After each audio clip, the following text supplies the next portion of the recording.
माता पिता के साथ एक प्यारा सा घर में रहा करता था। रवि बहुत ज्यादा शरारती था, क्योंकि वह हमेशा बचपन से ही बहुत ज्यादा शरारती किया करता था। रवि अपने माता पिता का एक भी कहना नहीं मानता था। वह हमेशा से ही अपने माता पिता के खिलाफ रहता था।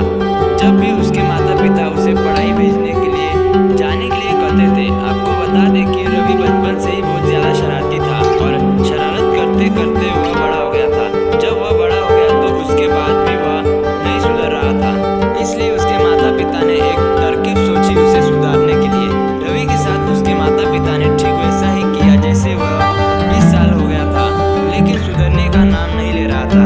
वैसे ही उसे सुधारने के लिए उसके माता पिता ने दूर दराज इलाके में लड़की खोजने शुरू कर दिया था।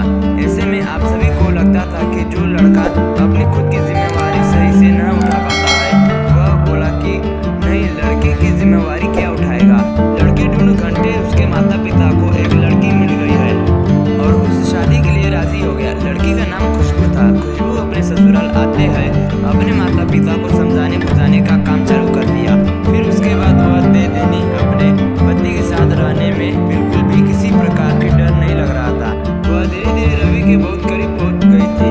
अब तो खुशबू का मन भी रवि के बिना बिल्कुल भी नहीं लगने लगा था। रवि भी अपने मानसिक संतुलन को नियंत्रण करके वह अपने परिवार के साथ बिल्कुल भी एक साथ रहने लगे थे। धीरे धीरे दोनों में सबसे ज्यादा गहरा प्यार हो गया था। फिर उसके बाद वह अपने परिवार के साथ खुशी खुशी रहने लगा था।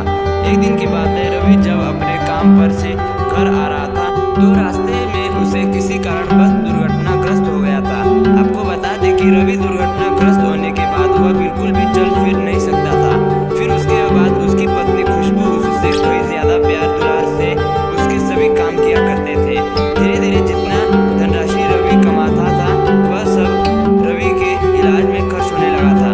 अब रवि के इलाज करते करते उसके पास खाने पीने के लिए पैसे भी कम आने लगे थे, क्योंकि रवि शादी से पहले कुछ नहीं कमाता था। ऐसे में उनके पास ज्यादा धनराशि की प्राप्ति नहीं हुई थी, क्योंकि शादी के बाद ही उसने कमाना शुरू किया था।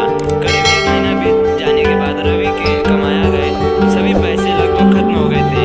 लेकिन उसके पास अब पहले से भी पैसे नहीं थे, क्योंकि उसका इलाज भी अभी तक पूरे तरह से नहीं हो पाया था। रश्मि, रवि की पत्नी, खुशबू को यह चिंता सताने लगी थी कि आगे की जिंदगी और आगे की है रवि का इलाज किस प्रकार से कराएगी है।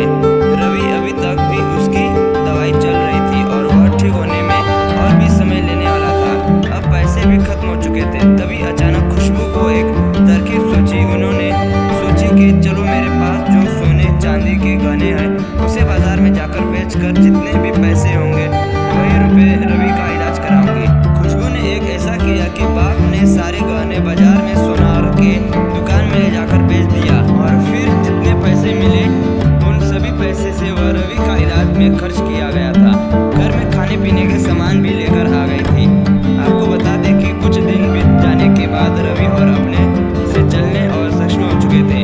वह बिल्कुल भी सही हो चुके थे और जब उन्होंने सही हुआ तो सबसे पहले अपनी पत्नी का शुक्रिया अदा किया। आपको बता दें कि उसके कुछ ही दिन बाद रवि